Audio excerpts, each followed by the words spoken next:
43వ అధ్యాయం. సంజయుడు ధృతరాష్ట్రకి ఇలా చెప్పాడు: ఓ మహారాజా, సైంధవుడు చూపించిన శౌర్యాన్ని గురించి అడిగావు.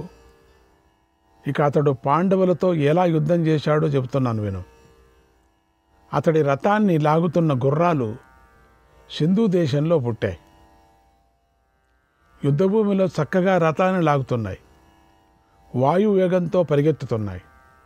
నానా రకాల పద్ధతులతో నైపుణ్యాన్ని చూపిస్తున్నాయి.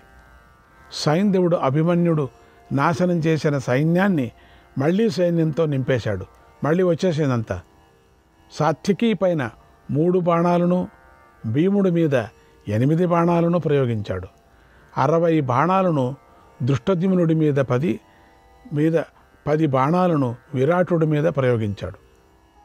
25 బాణాలను ద్రుపదుడి మీద, 7 బాణాలను శిఖండి మీద ప్రయోగించాడు. కేకేయుల పైన 25 బాణాలను, 3 బాణాలను ఉపపాండవుల మీద ప్రయోగించాడు. 70 బాణాలను ధర్మరాజుపై ప్రయోగించాడు.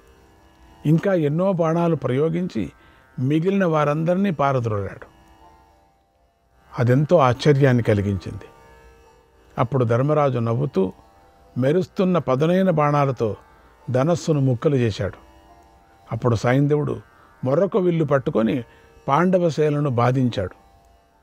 అభిమన్యుడు అంతకుముందు గజారోహకులతో కూడినటువంటి ఎన్నో ఏనుగులను సంహరించాడు. ఇటువైపు అది జరిగిపోతున్నాయి. పాండవులు వ్యూహంలోకి ప్రవేశించటానికి దారి చేశాడు. ఆ దారిని సైంధవుడు మళ్ళీ మూసేశాడు. ఎక్కడ ఈ సైంధవుడి నుంచి లోపలికి వెళ్ళటానికి కాలేదు. ఇక భద్రంగా మూశాడు ఇక సైంధవుడు. ఆ చక్రవ్యూహాన్ని వీరుడైన మత్స్యదేశీయులు, పాంచాలురు, కేకేయులు, పాండవులు ఎన్నోసార్లు ఛేదించటానికి ప్రయత్నించారు. కానీ సైంధవుడి ముందు వారి ఆటలు సాగలేదు. లోపలికి వెళ్ళటానికి కాలేదు. వారందరినీ సైంధవుడు అడ్డగించాడు. యో యోగి యతతే భేత్తుం, యో యోగి యతతే భేత్తుం, ద్రోణానీకం తవాహితః, ద్రోణానీకం తవాహితః, తం తమేవ వరం ప్రాప్య, తం తమేవ వరం ప్రాప్య, సైంధవః ప్రత్యవారయత్, సైంధవః ప్రత్యవారయత్. ద్రోణుడి సేనావ్యూహాన్ని ఛేదించటానికి ప్రయత్నించిన నీ శత్రువులలోని ప్రతి ఒక్కడిని శివుడు నుండి వరాన్ని పొందిన సైంధవుడు అడ్డగించాడు. అందుకనే సైంధవుడు శివుడి నుంచి వరం పొందాడు. భీముణ్ణి, ధర్మరాజును, నకుల సహదేవులను, మిగతా పాండవ వీరులను నిలబెట్టేశాడు. ఆ సమయంలో అర్జునుడు ఆ సంసప్తకులు ఇంకా దండిగున్నారు. వాళ్ళు పోనేలేదు. అప్పటి నుంచి పీడిస్తున్నారు వాళ్ళు. వాళ్ళతో పోరాడుతున్నాడు. దండికి ఎన్నో వేల కొద్దీ ఉన్నారు వాళ్ళు అన్నాడు సంజయుడు. శ్రీకృష్ణాయ పరమాత్మనే నమః. 44వ అధ్యాయం. సంజయుడు ధృతరాష్ట్రకి ఇలా చెప్పాడు: ఓ మహారాజా, పాండవులు విజయాన్ని కోరుకుంటున్నారు. వారిని సైంధవుడు అడ్డగించాడు. అప్పుడు నీ వాళ్లకు శత్రువులతో ఘోరమైన యుద్ధం జరిగింది. ఆ సమయంలో అభిమన్యుడు మనసేనను క్షోభింపజేశాడు. అభిమన్యుడు వృషసేనుడి సారథిని చంపాడు. సారథిని చంపడం వల్ల రతికుడిలో సగం శక్తి పోతుంది కదా. కనుక యుద్ధంలో బలమంతా సారథి మీదే ఉంటుంది. సారథి గొప్పతనం గురించి ముందు రాబోయే పర్వాల్లో ఉంది మనకు. అప్పుడు సందర్భానుసారంగా చెప్పుకుందాం. కనుకనే ఈ విషయం తెలిసినటువంటి అర్జునుడు కృష్ణుడినే సారథిగా పెట్టుకున్నాడు. ఆయన కర్ణుడిని చంపటానికి కృష్ణుడినే సారథిగా పెట్టుకున్నాడు. ఈ విషయం తెలుసు, కృష్ణుడికి తెలుసు, అర్జునుడికి తెలుసు. ఎందుకంటే ఈ ఇద్దరు కర్ణుడిని చంపటానికి. ఈ విషయం తెలిసినటువంటి ధర్మరాజు కర్ణుడి సారథి అయినటువంటి శల్యుణ్ణి పట్టుకున్నాడు. కర్ణుడి సారథి అయినటువంటి శల్యుణ్ణి పట్టుకున్నాడు. తమకు విజయం కలిగించమని శల్యుడి వద్ద మాట తీసుకున్నాడు. ఇది సారథి యొక్క గొప్పతనం. రతికుడిని ఓదార్చేవాడు, శక్తిని కలిగించేవాడు, జయాన్ని కలిగించేవాడు, అపజయాన్ని కలిగించేవాడు కూడా సారథియే. అందుకే వీరులందరూ మొదటిగా సారథిని చంపుతారు. రతికుడి యొక్క సగం బలాన్ని హరిస్తారు. ఇది రహస్యం. అభిమన్యుడు సింహంలాగా కోపించి నీ సైన్యాన్ని బాణాలతో సంహరిస్తున్నాడు. అందుకనే మనకు ఈ యుద్ధాల్లో కూడా మనకు చాలామంది సారథిని చంపాడు, బాణం కొట్టాడు, ఆ ధ్వజం దింపాడు, ఇట్లా రథచక్రం కూల్చాడు. ఇవన్నీ కూడా ఎవరు రథవీరుడు ఉన్నాడో యుద్ధం చేస్తూ వాడికి సగం బలం పోతూ ఉంటాయి. ఇవన్నీ బలం చేకూరుస్తాయి. రథసారథి, మరి గుర్రాలు, చక్రాలు, రథము, ధ్వజము, రెండవది విల్లు, ఇవి చిత్రమైనటువంటి బాణాలు. ఇవి యుద్ధం చేసేటువంటి ఆ వీరుడికి ఇవన్నీ సహాయం చేస్తూ ఉంటాయి. అందుకని యుద్ధంలో మొట్టమొదట మనకు చెప్పటం, బాణం విరిచాడు, మరి ధ్వజం విరిచాడు, రథం విరిచాడు, ఇవి చెప్తూ ఇప్పుడు రథసారథిని చంపాడు అంటాం. అంటే మొత్తం రథసారథిని చంపుతని 50% వాడికి, ఆ వీరుడికి బలం తగ్గిపోతుంది. ఇంకేం చేయలేడు, చాలా కష్టపడతాడు. ఎందుకంటే రథం నడిపేవాడు కావాలి కదా. ఇప్పుడు తాను ఒక చేత్తో రథం నడుపుకుంటూ ఆ కళ్యం పట్టినటువంటి చేతిలోనే బాణం వేయాల, లేకపోతే దూకి ఇంకొక రథానికి వెళ్ళాల. ఇది యుద్ధ రహస్యం. ఇంకొక రథానికి వెళ్ళే సందర్భంలో చూసి బాణం కొడతారు, చస్తాడు వాడు. కానీ పాండవులు మాత్రం కొట్టరు. ఎందుకంటే వాళ్ళకి ధర్మం ఉంది. రథం నుంచి దిగిన వాడిని కొట్టరు, అస్త్రం లేకుండా పోతున్నాడు కదా, వాళ్ళ నియమం అట్లే కదా. అస్త్రం లేని వాడిని, రథం నుంచి దూకి పారిపోయేవాడిని కొట్టరే, ఇంకొక రథం మీద కూర్చొనేవాడిని కొట్టరు. అదే ఇట్లా చేస్తే, ఇప్పుడు వీరుగుడుగా మనం ఇట్లా పాండవుల్లో ఏమైనా జరిగిందంటే, వీళ్ళ అధర్మాత్ములు కదా, ఏ మహానుభావులు వీళ్ళంతా కొట్టేస్తారు.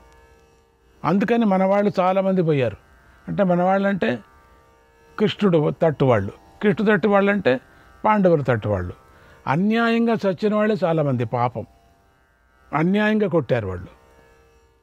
ఇది వీళ్ళు మాత్రం యుద్ధ ధర్మాన్ని అనుసరిస్తూనే ఉన్నారు, వీళ్ళు మాత్రం పోయింది. ఇప్పుడు పోయింది చూడండి. ఇప్పుడు ఆ సమయంలో అభిమన్యుడి వద్దకు వసాతీయుడు వేగంగా వచ్చి 60 బాణాలు ప్రయోగించాడు. అప్పుడు అభిమన్యుడు దూర లక్ష్యాన్ని కూడా కూల్చగల ఒక బాణాన్ని ప్రయోగించాడు. ఇది ఇనుప కవచం ధరించిన వసాతీయుడి గుండెల్లో గుచ్చుకుంది. ఆ దెబ్బకు వసాతీయుడు రథంలోంచి ఎగిరి నేల మీద పడి ప్రాణాలు విడిచాడు. ఆయన కూడా చాలా గొప్ప వీరుడే. వేగంగా బాణాలను ప్రయోగిస్తూ యోధుల ప్రాణాలు తీస్తూ నీ సేనా మధ్యలో అభిమన్యుడు సూర్యుడిలాగా వెలిగిపోతున్నాడు, చంపుతున్నాడు చాలా. అతడిని ఎవరూ చూడలేకపోయారు. అంత తేజస్సుతో అభిమన్యుడు వెలిగిపోతున్నాడు అన్నాడు సంజయుడు. శ్రీకృష్ణాయ పరమాత్మనే నమః. 45వ అధ్యాయం. సంజయుడు ధృతరాష్ట్రుడికి ఇలా చెప్పాడు, ఓ మహారాజా, అభిమన్యుడు సూర్యుడు యొక్క ఆయస్సును హరిస్తున్నాడు. శూరులు అని ఎవరైనా వస్తారో వాళ్ళని చంపడం పని. శూరులు అని ఎవరు రాకూడదు అక్కడ. నేను శూరుణ్ణి అని వస్తారో వాళ్ళని చంపటం. కాలం తీరన సమయంలో యముడు సకల ప్రాణుల ప్రాణాలను హరించే విధంగా అభిమన్యుడు నీ వారి ప్రాణాలను హరిస్తున్నాడు. యముళ్లాగా తయారైపోయాడు. అభిమన్యుడు నీ వీరులపై విజృంభించాడు. నీ వారిని ఇంద్రుడిలాగా కనిపించాడు. ఇంద్రుడు నీ వారికి అందరికీ కూడా అభిమన్యుడిలాగా కాదు, ఇంద్రుడు యముడులాగానూ కనిపించాడు కొంతమందికి. అతడు నీ సైన్యంలోకి ప్రవేశించగానే పెద్ద పుల్లు లేడీని పట్టుకున్నట్లుగా అభిమన్యుడు సత్యశ్రవుడిని పట్టేశాడు. సత్యశ్రవుడు కూడా మరణించాడు. పెద్ద పెద్ద వీరులంతా పోతున్నారు. అప్పుడు మాద్రేశ్వర కుమారుడు బలవంతుడైనటువంటి రుక్మరథుడు భయపడకుండా అక్కడికి వచ్చాడు. అభిమన్యుడు బాణాలతో అతడి శిరస్సును ఖండించాడు. ఇంకా వాడు బాణం వేయకముందునే ఖండించేశాడు. అతడిని అభిమన్యుడు సంహరించటాన్ని చూసి శల్యపుత్రుడి మిత్రులు, బలవంతులైన రాజపుత్రులు కోపించారు. పెద్ద ధనుస్సులను పట్టుకొని అభిమన్యుడి మీదకు బాణవర్షం కురిపించారు. అందరూ కూడా అభిమన్యుడిని చుట్టుముట్టారు. ఆ రాజపుత్రులను అభిమన్యుడు ఒక్కడే ఎదిరించాడు. ఆ రాజకుమారులు కోపించిన పాముల్లాగా ఉన్నారు. అలాంటి వారిని అభిమన్యుడు సంహరించగా వాళ్ళందరినీ సంహరించేశాడు, చకచక చకచక చక అరటిపండులాగా. అప్పుడు దుర్యోధనుడు ఎంతో భయపడ్డాడు. ఇది మనం ఇట్లా వదిలితే అయ్యలేదు, ఎంతమంది పోతున్నారు మన కంటి ఎదురుగా. ఎంతో కోపించి అభిమన్యుడి మీదకి వచ్చాడు. ఒక్క క్షణకాలం పాటు వారి మధ్య స్వల్పమైన యుద్ధం జరిగింది. అప్పుడు నీ పుత్రుడు అభిమన్యుడి బాణాలతో బాగా పీడించబడ్డాడు, బాగా దెబ్బతిన్నాడు. ఆ బాలుడి బాణాలను పెద్దవాడైన నీ కొడుకు తట్టుకోలేకపోయాడు అన్నాడు సంజయుడు. శ్రీకృష్ణాయ పరమాత్మనే నమః. 46వ అధ్యాయం. ధృతరాష్ట్రుడు సంజయుని ఇలా అడిగాడు, ఓ సంజయ, అనేక మంది కౌరవులకు ఒకే ఒక్క పాండవ వీరుడితో భయంకరమైన యుద్ధం జరగటాన్ని చెప్పావు. అందులో ఒకే ఒక్క వీరుడైన అభిమన్యుడికి జయం కలగటం గురించి చెప్పావు. అతడి పరాక్రమం ఆశ్చర్యంగా ఉంది. నాకు నమ్మాలనిపించటం లేదు. విపరీతంగా వాడితే చెప్తున్నావే అనే విధంగా. అంతమందిని చంపాడు, వాడే వాడే వాడే వాడే అంటున్నావు. నాకేదో నమ్మాలనిపించటం లేదు. కానీ ధర్మాన్ని ఆశ్రయించిన వారి విషయంలో అది అద్భుతం కాదు. అభిమన్యుడు ధర్మాన్ని ఆశ్రయించాడు. అతడి ధాటికి నా దుర్యోధనుడు పారిపోయాడు. 100 కొద్ది రాజపుత్రులు చనిపోయారు. అప్పుడు నా పుత్రులు అభిమన్యుడిని ఏ ఉపాయంతో ఎదుర్కొన్నారు అని అడిగాడు. ఏదో ఉపాయం ఉండాలి కదా. అప్పుడు సంజయుడు, చెప్తున్నాను వినండి, ఇలా చెప్పాడు. ఓ మహారాజా, నీ పక్షంలోని సైనికులు అందరి నోళ్ళు ఎండిపోయాయి. ఎంతో భయపడి చూస్తున్నారు అని అర్థం. వారికి ఒళ్ళంతా చెమటలు పట్టాయి. భయంతో వారి శరీరాలు వణికిపోసాగాయి. అందరూ పారిపోవటానికి ఉత్సాహపడ్డారు. పారిపోతున్నారా? కానీ ఎవరూ శత్రువును జయించడానికి ఉత్సాహాన్ని చూపించలేదు. అసలు అభిమన్యుడు ముందుకు వెళ్ళటానికే భయపడుతున్నారు. అమ్మోయ్ అమ్మోయ్ అని పరిగెత్తున్నారు. మరణించిన సోదరులను, తండ్రులను, పుత్రులను, మిత్రులను, చుట్టాలను విడిచిపెట్టారు. గుర్రాలను, ఏనుగును ఎక్కి తొందరగా అభిమన్యుడిని విడిచి వెళ్ళిపోయారు. ఇలా నీ సైన్యం చీలిపోయింది. దాన్ని చూసి ద్రోణుడు, అశ్వత్థామ, బృహద్బలుడు, కృపుడు, దుర్యోధనుడు, కర్ణుడు, కృతవర్మ, శకుని, చూడండి ఎంతమంది, ఎంతో కోపించారు. అభిమన్యుడి మీదకు వేగంగా దూకారు. అభిమన్యుడు మళ్ళీ విజృంభించాడు. వారందరూ యుద్ధాన్ని విరమించేలాగా చేశాడు. అంత శౌర్యాన్ని ప్రదర్శించాడు. నీ వారిలో నీ మనుముడైన లక్ష్మణ కుమారుడు చాలా చిన్నవాడు. అతడు చిన్ననాటి నుంచి గారాబంగా పెరిగాడు. కొర్రవాడు, యవన గర్వం గలవాడు, భయం లేనివాడు, అస్త్రవిద్యను నేర్చుకున్నాడు. అతడు అభిమన్యుడు ఎదుర్కొన్నాడు. అతడంటే దుర్యోధనునికి ఎంతో ఇష్టం కనుక అతడు దుర్యోధనుని వెంటే ఉన్నాడు.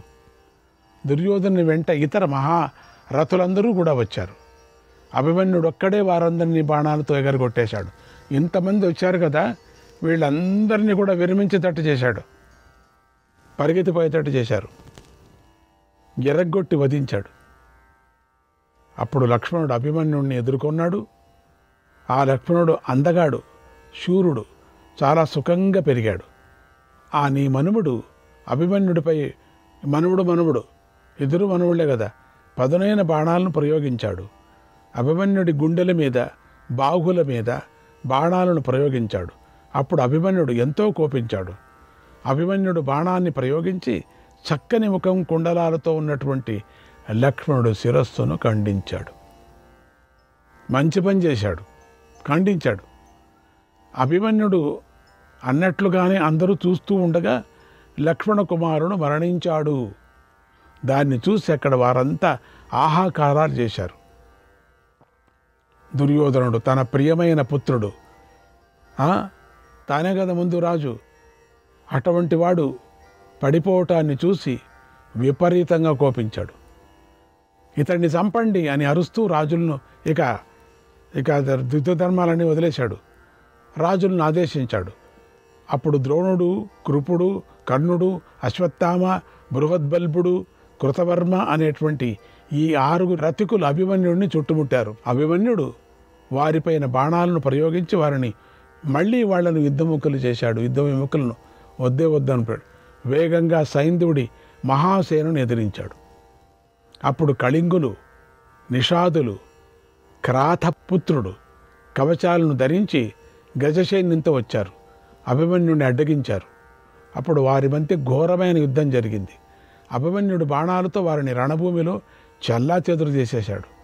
అప్పుడు క్రాతుడు అభిమన్యుడిపైకి దాడి చేశాడు. ఇంతలో ద్రోణుడు మొదలైన రతికులు తేరుకొన్నారు. అందరూ ఆ ప్రదేశానికి వచ్చారు.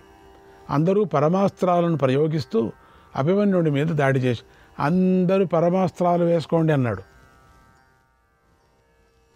ద్రోణుడు. అందరూ పరమాస్త్రాలు తీసుకున్నాడు. అభిమన్యుడు వారిని తన బాణాలతో ఎదిరించాడు. వాళ్ళందరినీ కూడా క్రాంతాపుత్రుణ్ణి గాయపరిచాడు. క్రాంతపుత్రుణ్ణి చంపాలని నిర్ణయించుకున్నాడు. వెంటనే అతడిపై చాలా బాణాలు ప్రయోగించాడు. 2 భుజాలను ఖండించాడు. కిరీటంతో ఉన్న శిరస్సును ఖండించాడు. అప్పుడు మిగిలిన నీ సేన నిరుత్సాహవంతులు అయిపోయారు. యుద్ధాన్ని విరమించి మరొక చోటికి వెళ్ళారు అన్నాడు సంజయుడు.